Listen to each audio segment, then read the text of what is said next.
Bonjour à vous tous.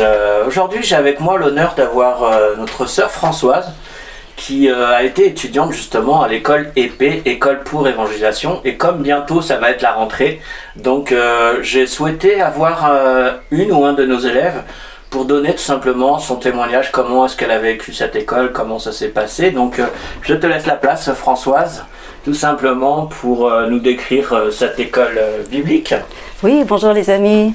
Eh bien écoutez, je suis Françoise et comme vous le savez, le message de l'évangile, au cœur de l'évangile, ce sont les âmes perdues. C'est l'évangélisation. Et moi, bon, je suis chrétienne depuis bien des années et ça fait des années que j'évangélise. Mais voilà, j'ai vu cette école sur un flyer. Je me suis dit, bon, ben, pourquoi pas, hein, je sais pas bien ce que je vais pouvoir apprendre, mais j'aime l'évangélisation, donc je vais m'inscrire, je vais voir. Voilà, alors je me suis inscrite. Et ce qui s'est passé, c'est que, voilà, c'est que, vous voyez, moi je suis chrétienne depuis, bon, ça fait 30 ans, et je donne beaucoup de tracts. Je parle aux gens quand je peux, dans la rue, au milieu, dans le travail. Et je me suis dit, mais je ne sais pas ce que je vais pouvoir apprendre de nouveau, en fait. Voilà. Et ce qui s'est passé, c'est que j'ai découvert un monde incroyable. Un monde dans lequel le Seigneur agit et intervient de façon... Quand tu dis un monde, tu veux dire quoi? C'est-à-dire, par rapport aux différents domaines qui existent dans l'évangélisation, j'avais pas réalisé en fait la richesse, la profondeur de ce qu'on peut faire en évangélisation. D'accord, que tu as découvert dans l'école, c'est ça? C'est ça. Parce que bon, moi je donne des tracts, je parle aux gens, je me dis ça y est, ben, j'évangélise, je sais évangéliser en fait. Mais en fait, c'est beaucoup plus que ça. Il y a vraiment une profondeur, il y a vraiment un champ d'action qui est immense. Immense, et on ne s'en rend pas compte de toutes les manières qu'on peut évangéliser. Également de tous les appels différents, de toutes les onctions. On peut évangéliser le monde musulman, le monde arabe, le monde... enfin, il y a énormément c'est très très vaste au niveau des pays, des nations. La culture, la sensibilité est différente, et ça, il faut connaître. Voilà, si on ne connaît pas, ça devient un petit peu compliqué. On peut faire facilement des erreurs en parlant aux gens, on ne comprend pas ce qu'eux ils pensent au niveau du christianisme.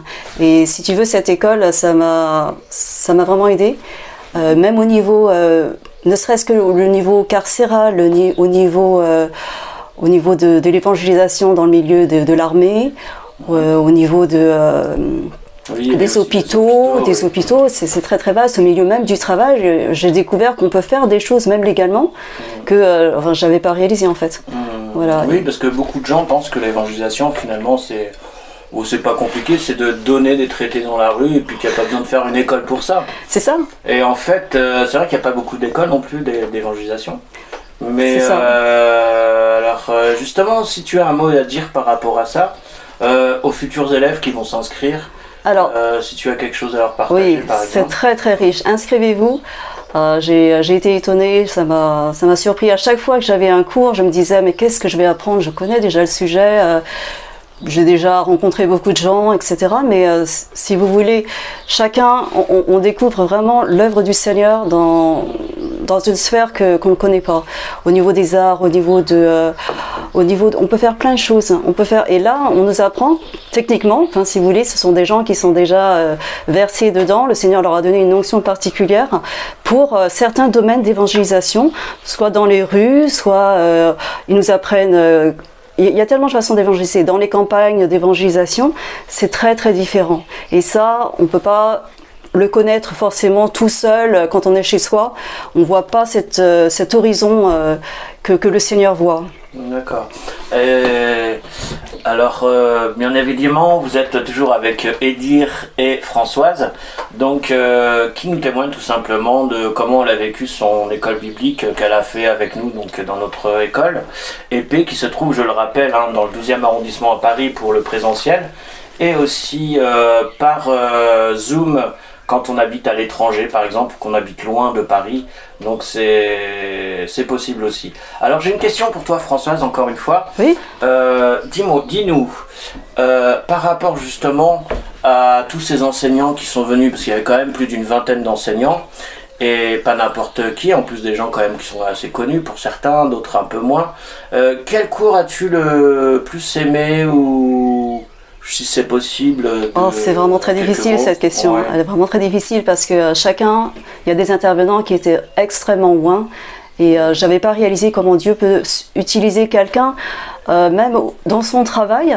Par exemple, ce petit jeune homme qui travaillait dans les pompes funèbres. Oui, les pompes funèbres, oui. Ça m'a frappé, vraiment, ça m'a marqué la façon dont Dieu l'utilise. Au milieu des morts. Voilà, au milieu des morts, il apporte la vie, mais d'une façon vraiment puissante. Hein. Alors, est-ce que tu peux dire quelque chose justement par rapport à cette façon puissante qu'il a enseignée? Alors, cette façon puissante, c'est-à-dire que son témoignage même, la façon dont Dieu l'utilise, ça m'a donné vraiment du courage et ça m'a donné une autre vision de ce qu'on peut faire, de ce que Dieu peut faire avec moi, parce que on n'est pas tous forcément dans un grand ministère, on n'est pas tous forcément des très grands évangélistes, mais on est des évangélistes, on est des chrétiens, voilà. Donc, oui, puis Jésus nous demande à tous les chrétiens d'annoncer la bonne nouvelle. Hein. C'est ça. Et lui, sa façon d'annoncer la parole au milieu du travail, il voit des miracles, des réponses aux prières pour ses collègues de travail, pour les gens autour de lui, la famille qui l'accompagne au travers de ces moments difficiles. C'est incroyable comment... À partir du moment où il annonce la parole d'une façon très simple, mais très concrète, Dieu peut vraiment intervenir et faire un miracle en une minute, une seconde, là, devant les yeux. C'est phénoménal. Donc, tout ça pour vous dire tout simplement que, oui, quand vous allez annoncer la bonne nouvelle, on prend le terme évangéliser, mais en fait, évangéliser, c'est quoi? C'est annoncer cette bonne nouvelle. Et puis surtout... Beaucoup de gens confondent, oui mais moi je suis pas évangéliste, j'ai pas reçu l'appel pour aller dans les rues parler de Jésus. Ben non, en fait mon frère, ma soeur, un évangéliste c'est pas ça en fait, hein. C'est pas que ça en tout cas, mais non, Jésus nous a dit tout simplement, rappelez-vous, hein, Matthieu 28, il s'adressait à tous ses disciples, allez par toutes les nations et annoncez la bonne nouvelle.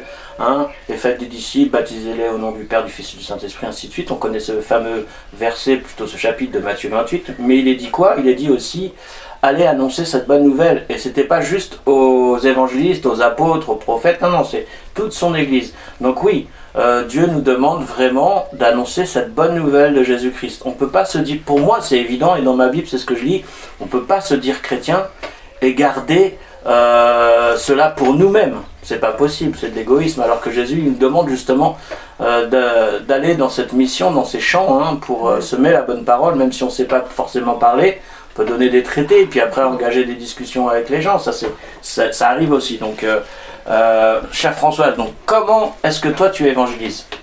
Moi j'évangélise de différentes façons, soit je donne des tracts, quand je vais faire des courses au marché, dans les magasins, à la caissière, je donne un petit tract, je lui offre un petit cadeau. Et, ou alors, je peux mettre des tracts sur des pare-brises de voiture, ou alors... Donc c'est plus avec les tracts que tu abordes les gens, on va dire? Oui, parce que du fait que je travaille dans un milieu où il n'y a pas beaucoup de gens, qui viennent me voir, du coup, je trouve ça plus pratique, plus simple de donner des tracts. Mais bon, après, il y a d'autres façons, hein, des fois, il y a d'autres façons... En fait, c'est plus pour accrocher la personne, pour créer une discussion, quoi. Voilà. Oui, voilà, parce que bon, voilà, j'ai un travail, j'ai pas un travail, j'ai un travail un peu fermé, voilà, donc je suis obligée de faire comme ça. Sinon, dès que je peux converser, je converse. D'accord, ok. Voilà, c'est ça. Et sinon, il y a une dernière chose que j'aimerais dire, c'est qu'en fait, ce que cette école a représenté pour moi en tout cas, c'est que cela a ouvert mon horizon. Vous voyez, si on n'a pas, par exemple, lorsqu'on veut voyager quelque part, faire du tourisme, on regarde des brochures, on regarde des photos, on regarde différents endroits où on peut aller. Et si on n'a aucune brochure, aucune photo, eh bien on n'a aucune idée où c'est qu'on peut aller. Voilà, et le fait d'avoir une présentation, c'est-à-dire ça vous ouvre l'horizon. Et là, vous voyez dans tellement de domaines, même que je ne soupçonnais même pas, de domaines différents dans lesquels on peut évangéliser et comment on peut le faire. C'est ça qui est très très riche. Donc le fait de faire cette école, c'est très très très vaste comme domaine et ça vous donne vraiment une vision sur là où le Seigneur voudrait peut-être vous emmener. Voilà. D'accord, très bien. Écoute, merci beaucoup Françoise pour ton témoignage. Alors, Je rappelle tout simplement aux personnes qui nous écoutent, plutôt qui nous regardent aussi, que l'école épée, donc qui signifie École pour Évangélisation, c'est une école biblique qui a lieu dans le 12e arrondissement de Paris, dans les locaux de Juifs pour Jésus qui nous prêtent généreusement leurs locaux, et dont moi-même et Lionel Gimel-Farb sommes les responsables de cette école. Et encore une fois, la rentrée va débuter le 25 septembre pour cette année, donc ça dure une année du 25 septembre jusqu'à juin 2022. Donc 25 septembre 2021 jusqu'à juin 2022, une fois par mois, donc un samedi par mois, et c'est toute la journée. Donc bien sûr, l'inscription se fera également par un lien que je vais vous envoyer, ou tout simplement en appelant le 07 81 73 46 31, ou bien tout simplement vous envoyez un mail à école.évangélisation@gmail.com. Donc on vous dit tout simplement à très bientôt, et n'hésitez pas à vous inscrire, hein, que ça soit en présentiel ou par Zoom, cela est possible. Alors chaque année, d'ailleurs l'année dernière nous avons eu 5 Américains des États-Unis qui étaient en direct pour assister à l'école, et moi on a été vraiment bénis, hein, Françoise, parce qu'ils se levaient à 3 h du matin, parce qu'il y a des décalage horaire aux États-Unis. Ici les cours commençaient à 9h30, 10h le matin, enfin toute la journée, mais à partir de 9h30, 10h heure française. Et moi j'étais vraiment béni, parce que je me suis dit, mais ils vont peut-être pas faire toute l'année, hein, parce que à chaque fois se lever à 3 h du mat. Et puis non seulement ils ont fait toute l'année scolaire, mais en plus ils étaient les premiers à être à l'heure, quoi, pour l'école. C'est impressionnant. Et je me suis dit, mais en fait avec le Zoom on peut s'élargir. J'avais aussi 2-3 personnes d'Algérie aussi, plus il me semble d'Afrique. En Europe, on est en Europe, on est en France, donc ça c'était classique. Et j'étais vraiment étonné. Et c'est vrai qu'avec le Zoom, vous pouvez aussi tout simplement vous inscrire à l'école. Enfin, avec le Zoom, plutôt vous inscrire à l'école. Et c'est aussi par vidéoconférence Zoom, et aussi en présentiel dans le 12e arrondissement de Paris. Donc on va tout simplement vous souhaiter une bonne journée si vous commencez la journée, ou une bonne nuit si vous commencez la nuit. Et encore une fois, donc il y a encore de la place, donc vous pouvez vous inscrire. Et puis même s'il n'y a plus de place en présentiel, il y a toujours la vidéoconférence Zoom, voilà, donc ça ne bougera pas. Donc encore une fois, n'hésitez pas, hein, à nous contacter. Je rappelle toujours les coordonnées de cette école, 07 numéro de téléphone 07 81 73 46 31, et bien sûr le mail école.évangélisation@gmail.com. Et sinon, je vous enverrai tout simplement sur le descriptif le lien pour vous inscrire avec le programme de l'année scolaire.